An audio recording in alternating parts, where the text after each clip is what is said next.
plastic. Kunwari daw ay mabait, pagtalikod ang ugali niya ikay napapakikit. Plastic, kunwari daw ay mabait, ngunit sa kanyang kapwa ay napakalupit. Kaplastikan, yan ang tanging dahilan kung bakit wala tayong mapagkakatiwalaan. Kunwari isang tunay na kaibigan, yun pala'y isang parasito. Ika'y dinahandahan, parang garapata.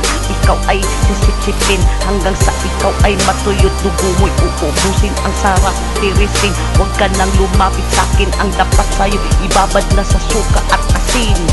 Beware sa mga taong ganito, pakitaan mo ng magandang wit pangit, ibabalik sa iyo. Di marunong makiramdam sa damdamin ng iba, ang importante lang ay yung sarili nila. Pailalim kung ikaw ay titirahin, parang ahas palihin kung ikaw ay tutuklawin. Kaya mag-iingat lagi sa mga taong ganito, makamandag ang puso at mapang-abuso. Plastic, kunwari daw ay mabait, pagtalikod ang ugali niya ikay mapapakikit. Plastic, kunwari daw ay mabait, ngunit sa kanyang kapwa ay napakalipit. Plastic, kunwari daw ay mabait, maitim na maskara sa kanya'y nakadikit. Plastic, kunwari daw ay mabait, maitim na buhit sa kanya ay nakakapit. Kung kasama mo ay kung sinong santa, conservative daw, pero ang daling tumihaya kung kausapin mo.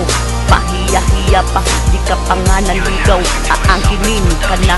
Kaya mag-ingat sa mga girls na ganito, na mukhang mabait at mukhang maamo. Akala mo di pa nagkaroon ng karanasan, yan pala'y daig pa ang diag o sa bahay aliwan. Ang hirap talagang humanap ng mapagkatiwalaang tao, yung taong di nagpapatalo sa tukso, makaramdam ng langlibog at init ng katawan. Kahit taong grasa ay tsak napapatulan, sobrang liberated, makatira ka sa lible.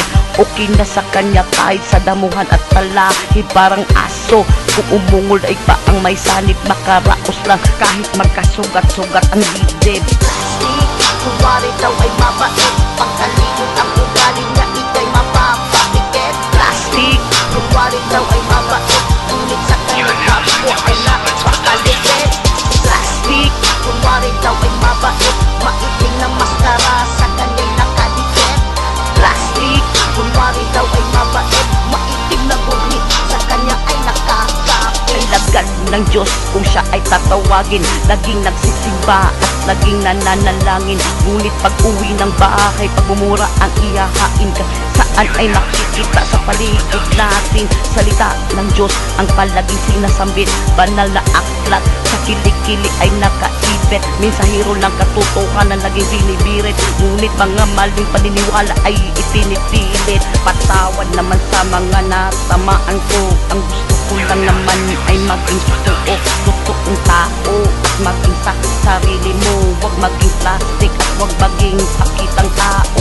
Huwag mong gawin sa iba ang di mo gusto, upang di rin gawin ng iba ang di nais mo. Yan lagi ang pangaral ng mga magulang ko, kaya lumaki ako na hindi plastic na tao. Plastic, kunwari daw ay mabait, pagtalikod